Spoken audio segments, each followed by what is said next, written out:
welcome back to my channel. It's your girl Sharon, aka the Melanin Nostalgic Runner, and we are back for another episode of The Real Housewives of Salt Lake City, and this is season 6, episode 5, and this is called the Salt Lake City Suit Man. And child, also known, this episode could have also been called Angie's Crash Out, because Angie was crashing completely out in this whole entire episode. And this is literally how my head was going the whole entire episode. But I ain't gonna hold you, even though she was crashing out, it was so much chaos, but it was so good. Like, Salt Lake City is on a whole nother level. The other girls wish they could. The other girls wish they could. And not Angie K carrying the season on her back yet again. But it's not just Angie. They all are showing up and showing out. These girls know when to clock in and know when the time is right. Meredith subtly got the party started and then she got up out of there. It was just like a whole entire hot mess of an episode. And my bad, it's season 5. I don't know why I wanted to say season 6. It's season 5, episode 5. And it's called the Salt Lake City Suit Man. But anyway, you already know it's a good episode when the whole entire episode is at the same event. And they're still there at the beginning of the next episode. They have not left this event. This event was like the event from hell, clearly. Whitney, girl! But honestly, this gave you a little bit of everything. Every single episode of Salt Lake City always gives you a little bit of everything, and I think that's why I appreciate the show so much.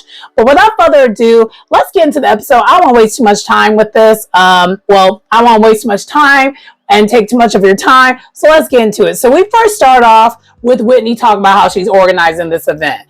And it's basically going to be a wine tasting event. There's more that happens with it. There's more she's bringing to it, but she didn't say all that. We find out at the event that there's more to it, but really it's a wine tasting event. And it's kind of giving like a spring event because I think it was implied it was supposed to be floral type situation because everyone basically wore like their Easter Sunday best, basically. Like pastels, floral type things. It was a theme without a theme. Everyone understood the assignment though, if that makes sense. For the most part. You have some women that are wearing some things, you're like, what is that? But that's part of their lore. That's part of the Salt Lake City lore. But basically Whitney at the beginning is talking to Justin about this event and how important it is for her to do this event. And this is really her. When I say Whitney literally is the Salt Lake City Ashley Darby, but like actually more likable. That's her. Because Whitney don't get on my nerves. She don't really bother me like that, but Ashley gets my nerves because she seems like she does things from a very vindictive place. She does things from a vindictive place, her messiness. Whitney is messy, but she's not always trying to be messy. It doesn't come off that she's always trying to be messy, if that makes sense. But anyway, so she's talking to Justin about the event. And then next thing you know, we see that all the women are getting like their invitations. We don't see everybody getting their invitations, but for the most part, you kind of know what the invitations are about. She basically has a delivery person bring these bouquet of flowers. And then they have like this note talking about like this poem about what this is about.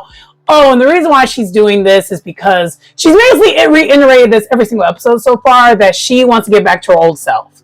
And so this is about her starting anew. And she's hoping that the group and their issues can also start anew. And she's also hopeful that this will be more fun than Lisa's event. A little did she know, if Lisa's there, it's going to be the same results. Spoiling it without spoiling it. If y'all watched the show, you already knew how this was going to go. You knew it was not going to go well. But anyway, and it starts, and Whitney starts and ends the episode. We'll skip a little bit around with this corny song, basically kind of highlighting how the drama of their friendships, and she's trying to fix it. But then at the very end, it basically kind of highlights what happened at the party, and then it didn't get fixed. When I tell you, I had to pause it multiple times because I was just like laughing so hard. And when I realized the second or third time I paused it, I was only at 12 minutes of the show. I was like, this show is gold. It is gold. It's so good. It's so good. I was cracking up like this whole episode. Everyone was on time. Everyone showed up and showed out. Like basically everyone in this scene all had a part, all had a role in the chaos. Even Meredith, her subtleness, we needed that subtleness because everyone was doing too much, you know? And same thing with Mary. She was subtle, but she was also quirky, but she was also trying to get the girls together, and it was working until it wasn't. Like, it was a whole entire thing. But it was other people trying to do the same thing. It was so crazy, so bad. But let's get into it so that you know what I mean. So then we are at the event already. So, I mean, it really was just a little blurb, and then it was the event. So like I'm not really skipping ahead because the event is already here. Okay. Let's get into that. So then at the event, we see that Heather shows up first. And Heather, keep up the good work. You were looking amazing. Oh, side note, did any of y'all see this picture of the women? I think it was Us Weekly or People's. I forgot which one of those magazines. It was like a major magazine. And it has the Salt Lake City girlies, and they're redoing Desperate House. They're redoing the Desperate Housewives photo shoot that they did. I don't even know when Desperate Housewives came out. What, over 20 years ago? Because that is actually, so for those who are younger, who are new, who are watching Housewives, who don't even understand where this came from, there was a show. It was actually a sitcom. Well, not really a sitcom, but like it was a scripted show where it was called The Desperate Housewives. Andy Cohen and other creators of Bravo or whatever, because I don't know who else was involved besides Andy Cohen, because this is back when Bravo was its own network and it wasn't under the umbrella NBC. At this time, Bravo was its own small little network before it became like this large umbrella under NBC Universal. And so basically, Andy came up, basically redid that kind of, he flipped it, and that's how the Real Housewives of Orange County came out, because Orange County is the first iteration of the Housewives shows, but it was pretty much modeled completely after the show The Desperate Housewives. And so it's awesome that we're now seeing, fast forward, the hottest housewife show on TV, which is Salt Lake City. They are redoing it, and they have it where the people who are redoing it, they're on front, are the OGs. So the women who basically have been there from beginning, because this is only season 5, so there hasn't really been much changes other than, you know, that lady in jail, but everyone else is still like kind of like a mainstay. And then you flip the rest of it, like they did a whole entire photo shoot with all the girls, but the cover was the 5. You know, it was Mary, Lisa, Meredith, Whitney, and Heather. So the Fab 5. But they redid it, and that was just so cool and so dope. And I don't know why I thought about it, but just brought, like, I kind of just actually, anyways, isn't that dope? Anyway, so moving on, let's get back to the show. I got a little distracted, but I was like, yeah, isn't that kind of cool? I know that was a little bit outside the show, but y'all already know I like to kind of mix it in there every once in a while. So then after Heather arrives, oh, that's why I got brought up, because Heather and her taking care of herself and taking care of her body, I very much appreciate and respect it, and like keep up the good work. Because even though we haven't been able to stand Heather for a while, this season so far, she still has her pick-me ways, but I'm liking the way she's showing up a little bit more this season than previous seasons, because it was much worse previous seasons. And I feel like most reviewers are not giving her that much credit.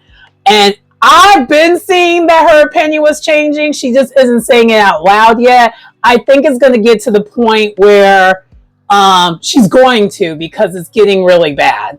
And I think we actually saw in the preview of the next episode, she finally says something to Lisa's like, girl, you got to fix you. Anyway, because Lisa, this episode was so unbearable, but it was like 1A and 1B. But then, okay, so then next we see that Mary, while she gets there next, Mary can't help but to be Mary. She just Mary. She shows up and she's like, why would we have this event at this place? Do they, like, and then she basically tells the producers, and producers didn't know this, it sounds like. It's like, yeah, the former owner in this place basically unalived himself and his wife in front of their dog, on Christmas Day. And then the dog is still around, but like was never the same again. And of course, the way Mary tells the story, it sounds so crazy because Mary just be saying stuff as a matter of fact, but she's just always like, why would you have it here? Like, what are you doing? Like, so that's how she's always like, what are you doing? What are we doing? I love Mary though. You already know, because I mean, I kind of feel like, yeah, I love it. Even though she has her moments of problem magnets, but we all do. So like, let's not do that. Anyway, well, not the kind. Never mind. We're gonna move past that. We're gonna brush over that. Moving on. So then, who else? Oh, then Whitney shows up. Whitney looks cute today. Not Heather. Oh wow. Angie shows up. Angie, her outfit to me was kind of telling. I don't know if she's one of those people where she wears an outfit and this is the kind of energy she's bringing. That the outfit gave the energy she was going to have this whole entire time. And then Bronwyn showed up. Bronwyn was looking cute. I liked her. So she came with this, like, of course, this, like, I guess cover up that looked crazy and kind of over the top like she always dresses. But then the actual dress that she had on was actually really, really cute. It was like a dress with a whole bunch of butterflies on it. I was like, wow, this is actually I will wear that. It was one of those rare moments. I hate to shade her. I'm not trying to. But it was one of those rare moments where it seemed like she was wearing something that wasn't wearing her. She was wearing the dress. So I wanted to give her flowers for that because that was a cute look. And then Meredith. Bah, bah, bah. Why when she showed up, Mary's like, what does she have on? What is this? What is this? And child, Mary, she's saying this, but Mary, with love, your hair wasn't looking that great. So I feel like if you're gonna say these things, you gotta be looking together as you're judging someone else. Cause she wasn't looking together. Mary's hair this season so far has been on and off, but I understand why, because we know what's going on with her and her personal. But like last season, her hair was pretty much did up the whole entire time. I don't know what she was doing. I don't know what Mary was doing in her hair today. She probably already knew what she was going to get herself into. So she's like, I'm tired. This will do. I get it. But she's saying that she's like, oh my gosh, she looks like a walking virus. And she kind of, and she did. She did. And Angie and her are just kind of looking at her and laughing at her and what she's wearing. She's like, girl, what is she wearing? But it's Meredith, so it actually works for her. So anyway.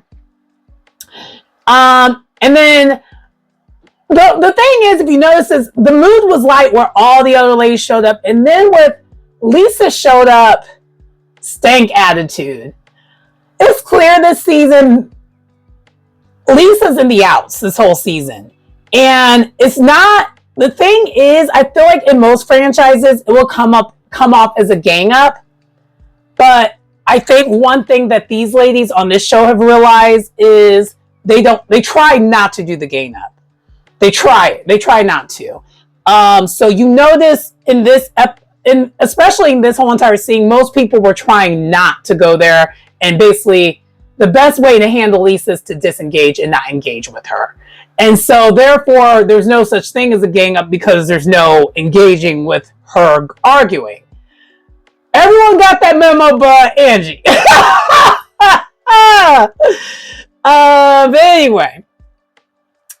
So, everyone's seated. And then, as Lisa's showing up, though, Meredith's giving her thoughts. She's like, I'm still thinking about what Angie said to me, and I'm going to get to the bottom of it. Child, Angie did. And did. Well, maybe. Um, and then basically from there, we have, we'll get into then what happens next then. So then from there, we have Whitney's speech, and she basically reiterates what we said earlier, that she wants to get back to her old self. She hasn't been happy. She basically conformed to what others wanted from her and not really what she wants for herself. And now she's going to live for herself. And then she also stated, I was going to save this for later, but I'm just going to say it now. I am going to have a spiritual reading here so that, you know, y'all can get y'all stuff together, basically. And I think this is one of those rare moments, because you know in the Housewives shows they do this all the time, but I think this person actually was legit. He came off as legit because he was sharing things on camera that, like, I feel like we wouldn't have got from most of these ladies outside the camera. Minus Meredith. Why does Meredith get out of this every single time? Y'all notice that? Every time there's a way for Meredith to talk about what's really going on with her, somehow, some way, we don't get that on camera ever. Ever. Because what I noticed with this reader, he was going back into, so there would be moments where he's talking about what's really going on with the people that the person he's reading, and then he would talk about the show. He would flip it, where it would be so basically for us as an audience, it's questionable, like, is he really a legit reader, or is he on here for the show? Did the producers feed him things? And I feel like it's a little bit of both. A little bit of both. And I noticed he would switch whenever another lady or something would come in while the reading would happen. And maybe he was doing that for their confidentiality. Who knows? But we'll get into it when we get into all the women's individual readings. Because thank God that was sprinkled in between all the chaos, because the chaos was crazy. And anyway, the ladies do react to finding out that they're going to have the reading. Heather, she's very excited, but she doesn't know what to do because she's never had a reading before, which makes sense because, you know, she was extra Mormon before, and so she would have never done that before. Bronwyn, you know, on the other side of it, she's like, oh, I love a good reading. Like, she likes it when it's even fake. She's like, I don't care. I love it. I love it. And then basically, Mary is like, yeah, no, I probably won't be partaking. Like, you know, Jesus. You know, and she also was like, sometimes the devil can come in through the readings, which, you know, if you believe in all that, yeah, maybe, possibly. Anyway, so then, but then they decide they're going to do the wine tasting first. So, and they're at this vineyard. So basically, apparently, there's local wines in Utah. Did not know that. We'll have to check that out when I go. Because I actually, so side note, I don't know if y'all know this, but I'm planning on going to Utah next year because I think I have full intentions, which I'm not sure if I'm going to or not, but we're gonna project it. We're gonna do it. I'm gonna run a half marathon in the winter in Utah, but where I'm gonna be at in Utah is gonna be the desert area, so it shouldn't be like cold. It's actually kind of be my escape from the winter here. Hopefully there's no cold front, because if there is, yikes. But you know what? Won't be the first nor last time I've ran long distance in the winter, so it's not a big deal. So anyway, we'll have to check that out when we go to Utah. But anyway, moving on.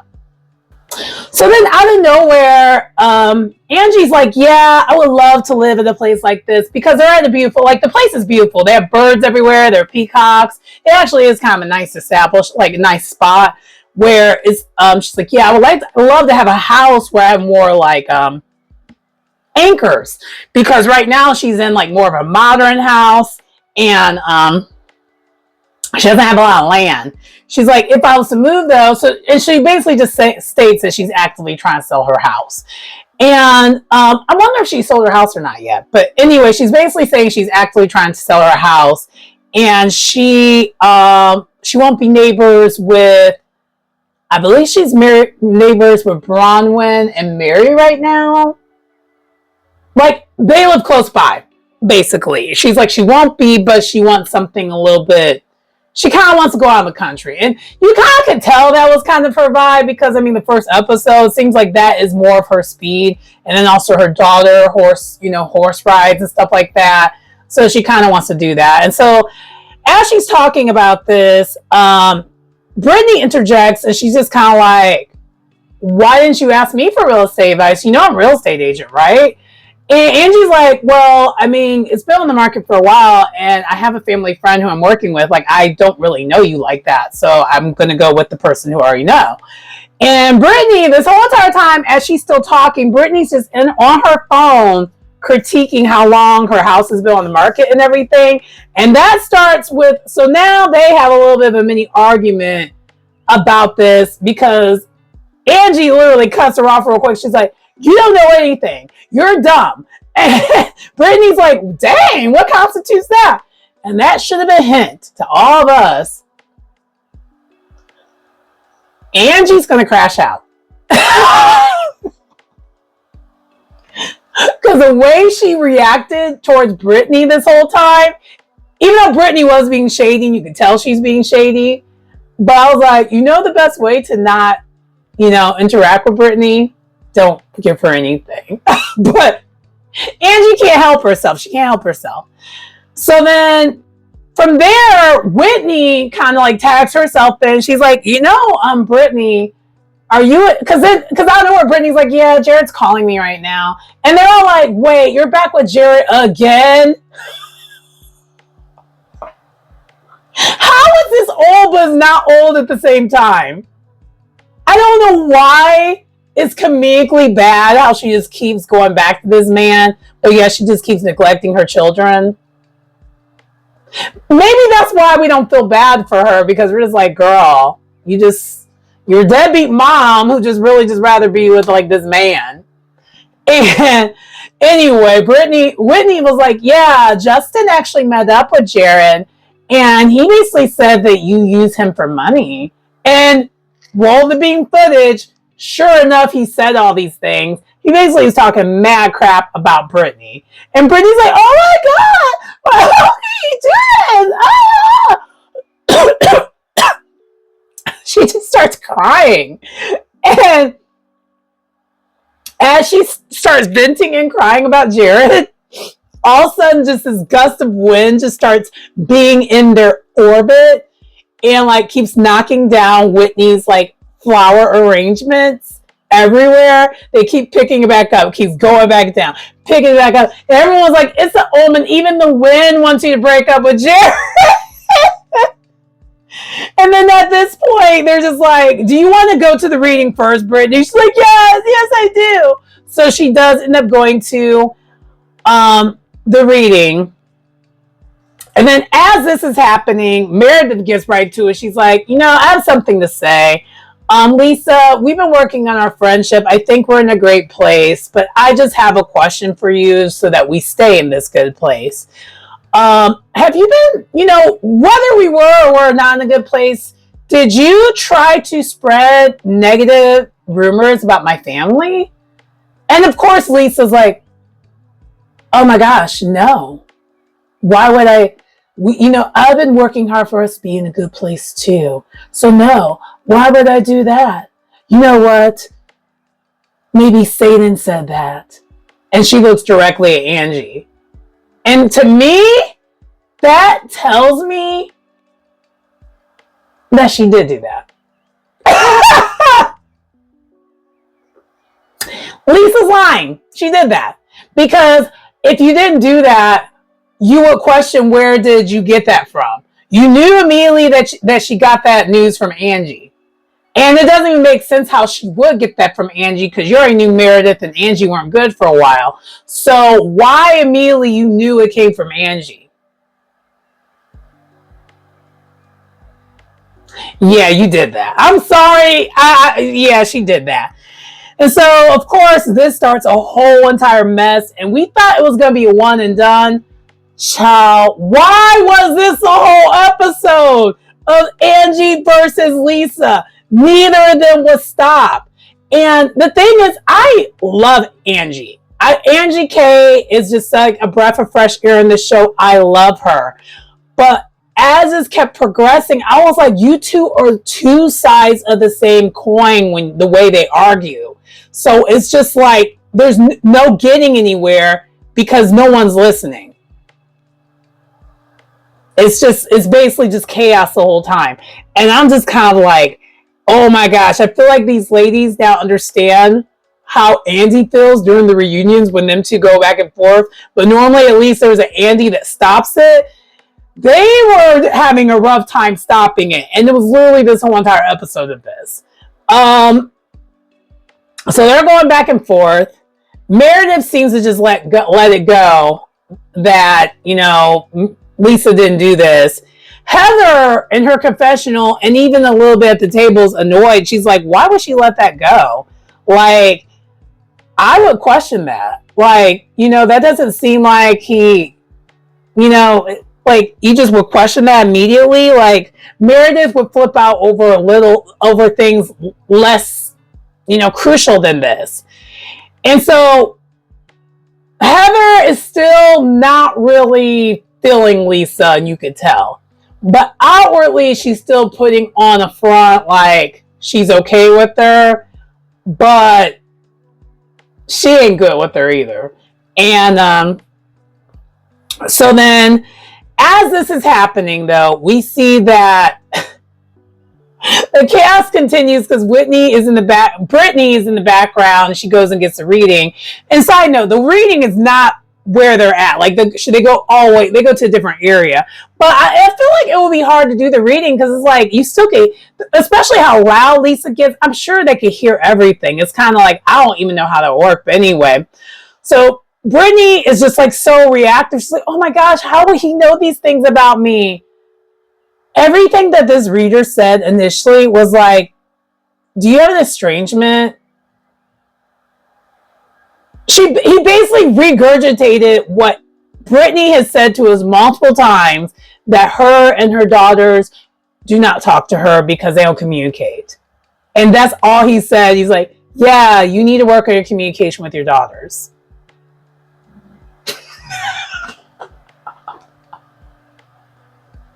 Brittany is such a ditz, and it's so funny. But then she returns to the table after she gets this reading, after she's like reacting to this in her confessional like this was like the greatest reading ever. And this is where I'm at first like, okay, Bravo, okay, guys, this guy ain't real. But then later on, it was like, maybe. But then as she returns, Bravo runs to get her reading next. She's like, oh my gosh, I want, like, this is the first time I've been so happy to see Brittany. I'm out. She goes directly to that reading. She's out of there. And I was cracking up because them two, they're going back and forth about, I don't even know what they're going back and forth about. It's like, it's very much kindergarten. I forgot. I didn't write it all down what they were going back and forth about. I did every once in a while where I heard like some good reads. But other than that, I was like, okay, I don't care what y'all talking about because it's just like a lot. That's literally what it was. But anyway, so then Bronwyn's in, getting a reading from Terrence, and that's the guy's name. His name's Terrence, and we find out that from Terrence that she needs to look out for her mom more because. Basically, in his tarot cards, and apparently he's a tarot card reader, he kept getting the brain. And she's like, yeah, she just recovered from like a brain tumor. She's like, yeah, this reading's telling me she's not out the woods, but she's not telling you that she's not out the woods. So her mom still ain't really doing okay for real.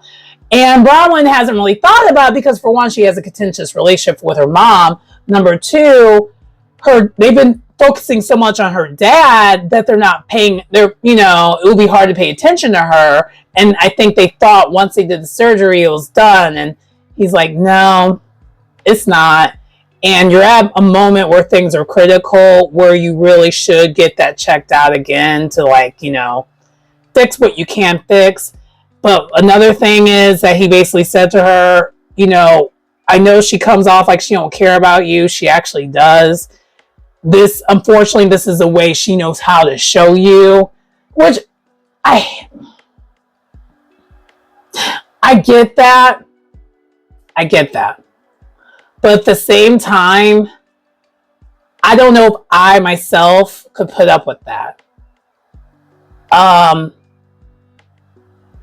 because the way she has acted towards Bronwyn, I don't know if I could go past that. But at the same time, if she's really having health issues, that's tricky, especially when that's your mom. Because I can't really imagine being in Bronwyn's shoes at all, because my relationship with my mom is like nothing like that. We are thick as thieves. Like, I am her twin.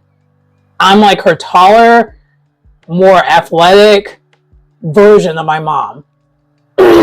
Like, we have the same voice, only my voice is an octave lower than hers. Growing up on like the landline phone, I know some of y'all don't know nothing about that, but like growing up on the landline phone, when I would answer the phone, they would ask like, is this your mom or is this Sharon? Because our voice is literally pretty much the same, only my voice is octave lower. Yeah, so I just can't imagine having that kind of relationship that her and Bronwyn have. But like, basically he said for her sake, and I get what he's saying. He's saying for her sake, she needs to let it go when it comes like how her mom shows up for her, because, and that is kind of true, because at this point she's not going to change it. So like, you need to accept it and move on. But I was hoping that the reader would say that she needs to really stop trying to look for acceptance from her mom, because the version of acceptance that she's looking for, she's never going to get that. But Bronwyn, of course, got teary-eyed, and then she moves on, she leaves. And then she goes directly back to this chaos. But the thing is, as she's back to this chaos, she's still thinking about everything that the guy said. So she's actually pretty emotional at this moment. And so all the ladies now are trying to get this, trying to get her to stop. So also, wait, sorry. While this reading's happening, by the way, Angie and Lisa are still going back and forth. And then, because Lisa basically throws out this allegation that Angie went on a trip to Greece on someone else's Amex's card. And I was like, Lisa, girl, that was you. That wasn't... That wasn't Angie. That was you. You're the one with the lawsuit using someone else's Amex's card. And so Angie is pissed. And so she just starts throwing. She's like, no, I have my own Amex cards. All my Amex's cards are in my name. So she's just throwing out she's throwing out her bill statements. I'm like, why are you carrying your bill statements in your purse?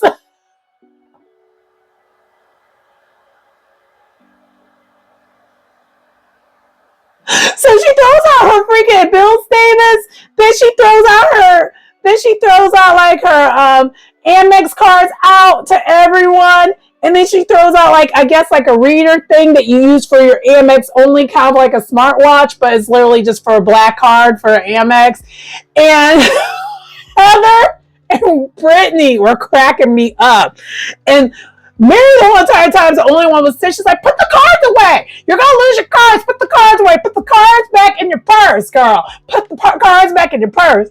Because she's literally throwing out her personal, like she is crashing out. Okay. and Heather in her confessional, she's just like, that's my first time I've ever seen a black card in real life. And then Brittany out there, she's like, hey, can I borrow this card? And then Heather was like, if Brittany can get it, you might want to hide your card so Brittany don't get that. Because she get that, she's going to dump Jared. And then after that, then they start going back and forth about the hair. Like, no. And then no. The only thing about the hair, Angie was all like, yeah, you're like your ears are so pulled back. I'm like, I can't understand why you, like, she basically calls her out for having the facelift. And then Lisa's like, I didn't have a facelift. I had threads done. I did not get a full facelift. And then Angie's like, you look like you've been in a wind tunnel. I was like, oh my God.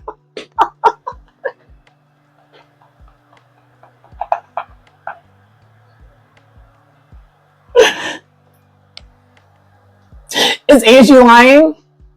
I don't know what looking like in the wind tunnel looks like, but I would assume that's not good. And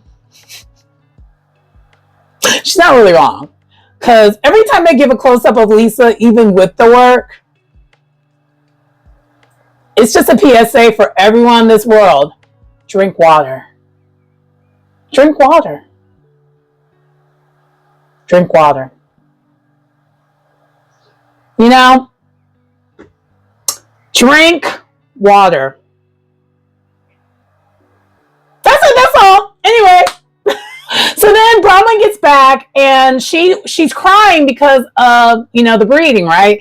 And they're still arguing. And everyone's trying to get her to stop. There's like, oh my gosh, stop. Like Meredith's trying to get them to stop. Bronwyn's trying to get them to stop. And the thing is, this has been a continuation, like multiple efforts of the ladies. Whitney's trying to get them to stop. Mary's trying to get them to stop. Everyone's chimed in every so often to try to get them to stop. And they stop for a second and they go back. They stop for a second and they go back. So they stop for like this beat. So at least for Bronwyn to explain what's going on. Because Bronwyn's literally crying, okay? Because she's not good. She was like, yeah, no, we just talked about my mom and everything. And then Bronwyn's like, you know, just for the sake of family, stop talking about each other's family. I'm like, just stop this. Like, it's getting out of hand. Y'all need to stop it. Because they're going low. They've been going below the belt this whole entire time. And like to hell. Like they're both just in hell, just like arguing. While everyone else is still just like on earth, like, oh my gosh, guys, stop it. And they stop. And then they take the opportunity. It's like, well, I wasn't talking about anyone's family. Yeah, you were. Yeah, and then continue. And they're like, oh my God. And then out of nowhere, Lisa accuses Angie of being with some soup man. And they're like, a soup man?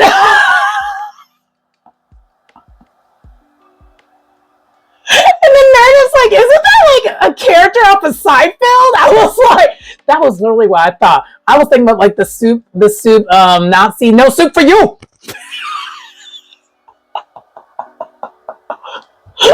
And everyone's just so confused and so bewildered.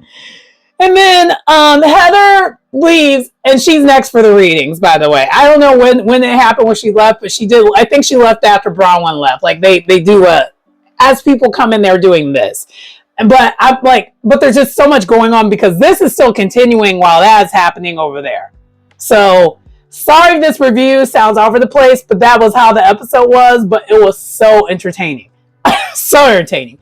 Anyway, so then Heather gets this reading, and it starts off pretty serious, where she's like, so are you just not, what's going on with you in your relationship with men? So what I'm getting the gist of what's happening here with this reading is for some of the ladies, not all, and I don't know if it's a producer thing or if it's a ladies request thing or a little bit of both. Some of the serious reading parts for some of the women, like Heather, Meredith, and Brittany, they're doing that off camera. And then they're putting the fluff on the show of the other reading, the other part of the reading for the show on camera. So we really only got a small blurb of what Heather's stuff was. Not really anything, which I found that kind of annoying and interesting. But anyway, so then from there, finally we get a break from the argument because you know why? Because Lisa is going to get ready. The only way there was a break during this whole entire time is when they both were not at the table. That's the only time this episode. So Lisa then goes and gets her reading, and as Lisa leaves to go get read, all the other women's like, girl, stop reacting. Stop it. You look crazy. Because she does. Like, it started off where she looks like she's holding her own, but there's a reason why all these women who have dealt and had similar issues with Lisa, because they all have, everyone on this show has bumped heads with Lisa because clearly it's a Lisa issue, it's not the other women's issue. There's a common denominator in this, right? And all the other women have understood the assignment after a while. It's like, oh, the best way to get at Lisa is not to give her anything. And so the rest of the women are not really giving her anything at this point. But Angie is still engaging. And Angie's like, I'm just so sick of her disrespecting me, disrespecting my businesses. At this moment, she's still somewhat making sense. But towards the end, when this comes up again of trying to get her to stop, she is, I don't know what the next level to crash out is, but it's like another level. She's gone. Girl gone. Okay? But, because mind you, by the way, this whole entire time, they had a wine tasting and stuff. So they're on this wine. And I already know how it is. I don't like when people try to come at me while I'm in the peaceful zen mode of wine. And then you try to come at me with some crazy stuff. I crash out too. Like, one of my friends, I was in a great mood. This actually happened to me the day that I closed at my place, right? We celebrated. We went out for drinks at a wine bar. And then we end up at like a Mexican restaurant bar situation where they make the margaritas nice and strong. And we had dinner there. And this person interjected in our conversation. And I crashed out, but not completely, because I don't crash out like that anymore. But I had to walk away because I knew I was about to crash out. But I was so mad that I was crying. But it wasn't like I was mad that I was crying because I'm emotional. I was mad because I basically am blue ballsing myself because I really want to go there and take it to hell. So, but I had to like exit the situation because I was like, I don't want to end my good day and go the opposite direction and take myself to jail. Okay, that doesn't make any sense. So I had to exit. But anyway, just remind me of that. But anyway, so that's kind of what that's the kind of time Angie's on. So basically, while this is happening, let's get into like Lisa's reading. So Lisa's reading was quite interesting, by the way. And I was actually surprised that the producers showed it. Maybe the producers are also sick of Lisa. Maybe. Because we know the real reason why she wasn't on the first episode. So I feel like no one's on Lisa's side. This is a Lisa takedown season because they're just kind of just over her a little bit. And so basically in this reading, he basically calls out that her and John are not really in a good place at all. They're in a horrible place, actually. And she needs to fix it. And Lisa attests to it. She's crying. She's like, yeah, things are not good. She actually she's not putting on her front that she puts on in front of the women that everything's all good. She actually was genuine here in this. This was probably the most vulnerable we've ever seen Lisa with this reading and with this total stranger. I don't know why I took that. I don't know why it took this to happen for her to actually tell us what's really going on with her. But it actually explains why she just has like this vitriol. She's not a happy person right now at all. She kind of already was. I mean, she kind of already gave this tease multiple seasons. But this season, if y'all notice, has been so much worse. Like, she is just annoying. Like, she's insufferable this season so far. But this gives you context of the why. And so then from there, they do a little tit for tat for a second, but then Angie goes and gets her reading done. So again, we get a little bit more of a break. Thank God. So as she goes to get her reading, all the ladies ask Lisa, so how was your reading? What ended up happening with her reading? And she kept it so surface and said, yeah, we just talked about my husband a little bit. Everything's fine. And this is where Whitney is just like, and this is our problem with you. Why do you have to keep projecting it as if everything's good? But you want to know why? Because she thinks you guys are like her and you're going to use it against her and weaponize it against her. No, Lisa, that's a you thing. That's your own insecurities that you need to work on. And if you really would stop and just show what you really got going on, you wouldn't get attacked the way you get attacked. But people who are like that, they don't see the other side of, if they weren't like that, other women wouldn't do that. And if the other women did, it will actually make them look bad and not you. So you actually would come up on top if that person was to do that. But she's not going to see that. But anyway, so they ask about Angie's reading because Angie gets back and now it's Meredith's turn. And they didn't really get that far talking about Angie's reading, other than they talk about how like her daughter's horse is going to get injured. Other than that, things are good. But in Angie's reading, what was nice though that she didn't share with the group, but we got this, is that she's opening a sunglasses line. And I was like, because if you know Angie K, that's like what she is known for, is these sunglasses. And I'm like, if she don't go ahead and open up her a line, because that's like her signature thing, and she is doing that. I'm like, very smart. So we find out the audience that that's what's going on. The other ladies don't know about that though. And she also shares in her confessional, she's like, no one else knew. Like, I didn't tell anyone in the group, which is kind of telling. But she didn't tell anyone else in the group. But you know what though? It's telling, but it's not. Because you shouldn't really share that news until you know the deal's done. Like, that's the type of news where you wait till the deal's done before you share with anyone and everyone. Like, even when it came to me closing my place, it took me, I told most of my friends because it was pretty much a done deal. But I really didn't at the same time. I basically waited until like the final inspection before I told everyone. I told most people what was going on, but not everyone right away. And then I kind of even held out until after like I got the keys in some cases. Some cases I was just like, this isn't real until like I got the keys. So I get that. I feel like most people, you know, I believe you should be like that. You know, if the deal isn't done, don't share it. Wait till the deal is done.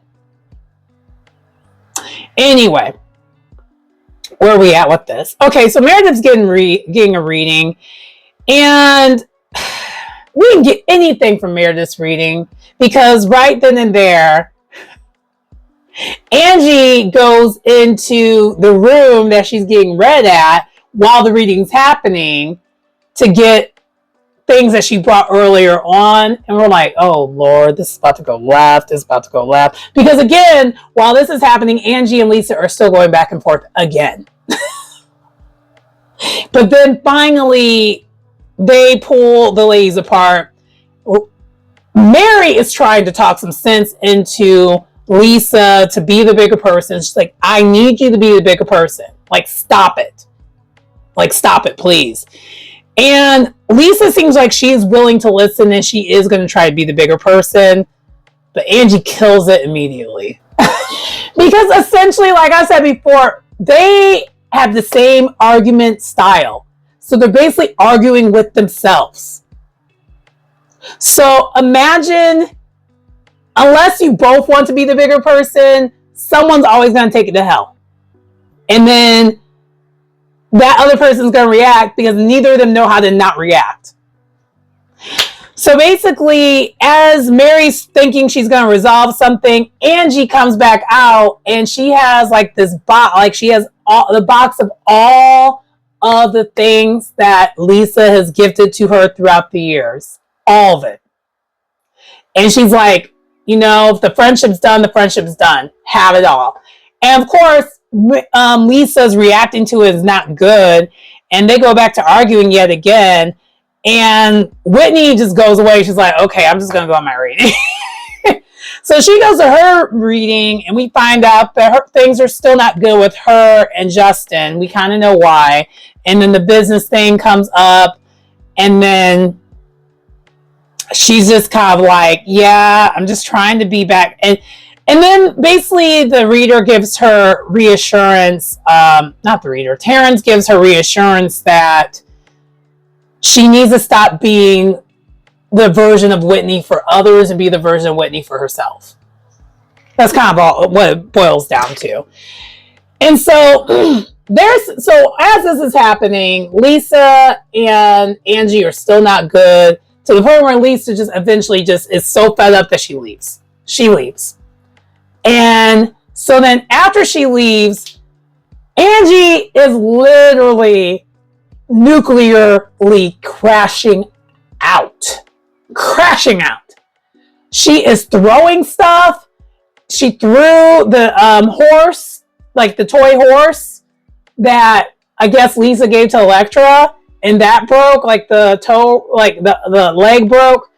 And in the confessional, Mary's like, I guess Terrence was right.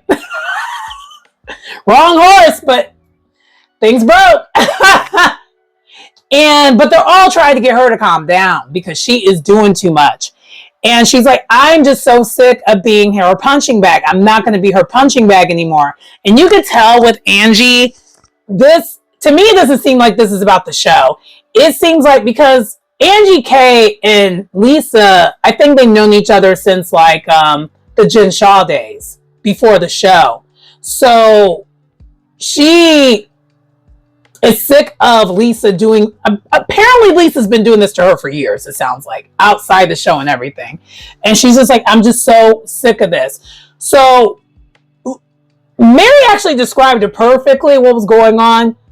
Angie K was blind raging because she's throwing stuff, throwing glasses, like she is crashing completely out. And the ladies are trying to get her to calm down.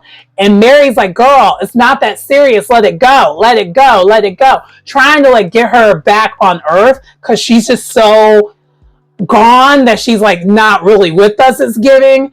And Mary's just, and then the way, and because she's crashing out, she's lashing out at everyone. She's just like, you take her back. You take her back. You all come back to being friends with her again. And Mary, she said to Mary, Mary was like, wait, what? I went back to being friends with her again.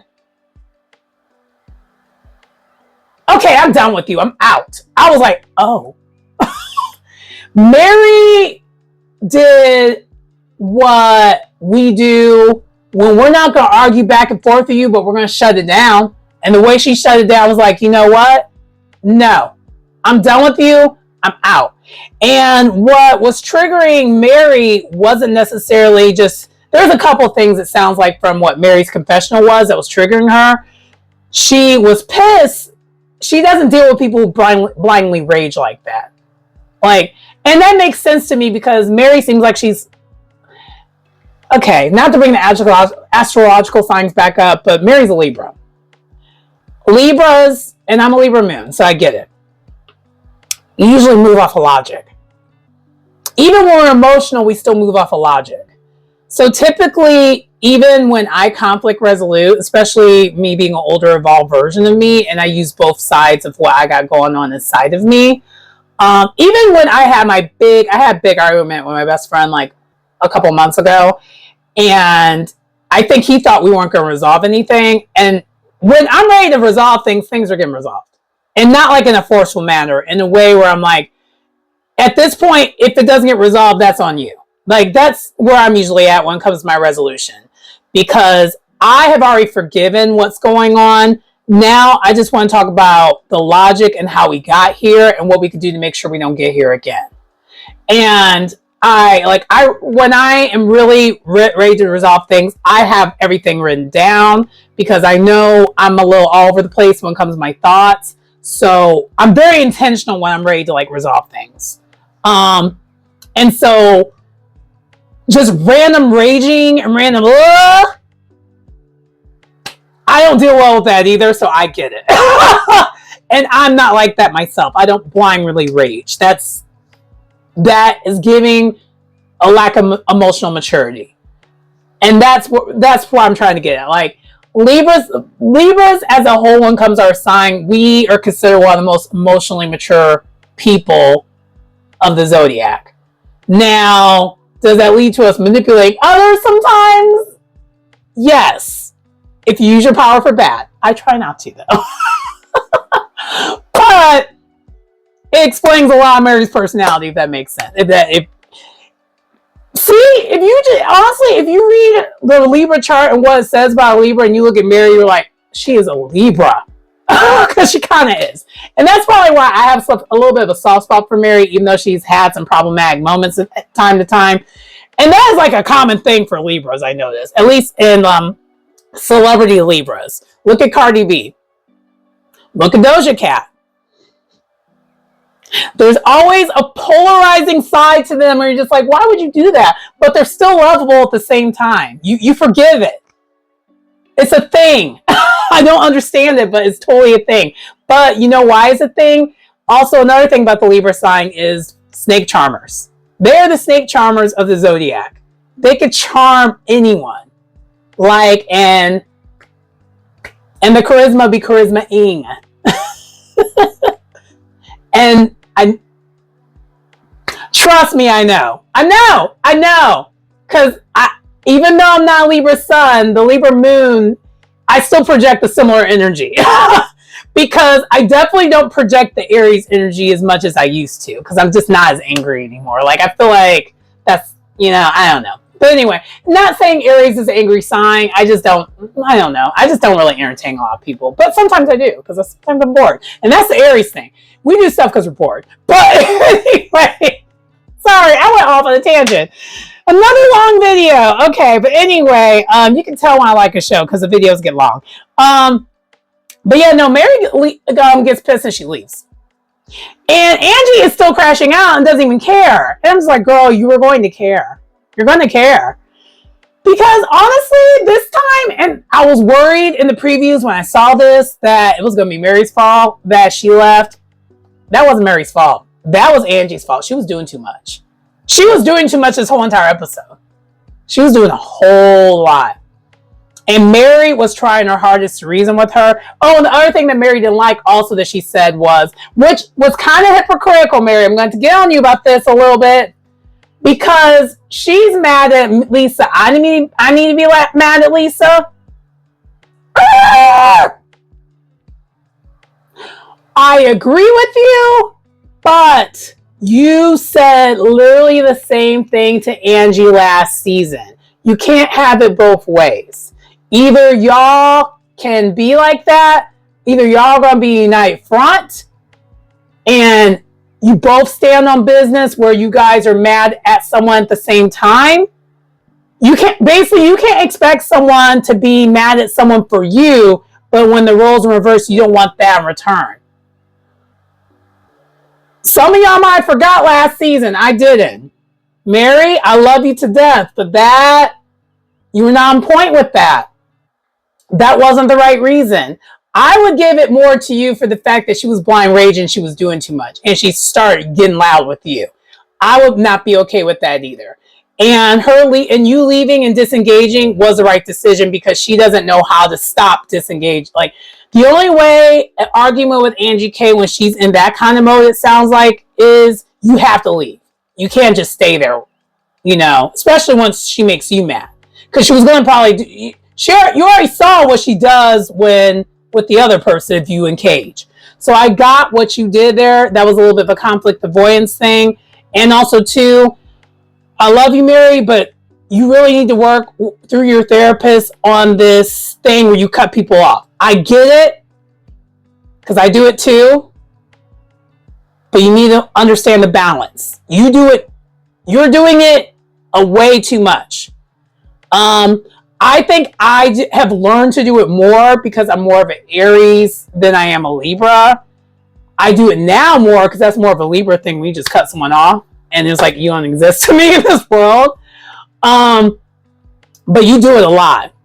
And you need and that's not really okay to do that when, if that person's your friend, you can't just do that every single time. That's not good. That's not healthy. But I understand why you disengaged.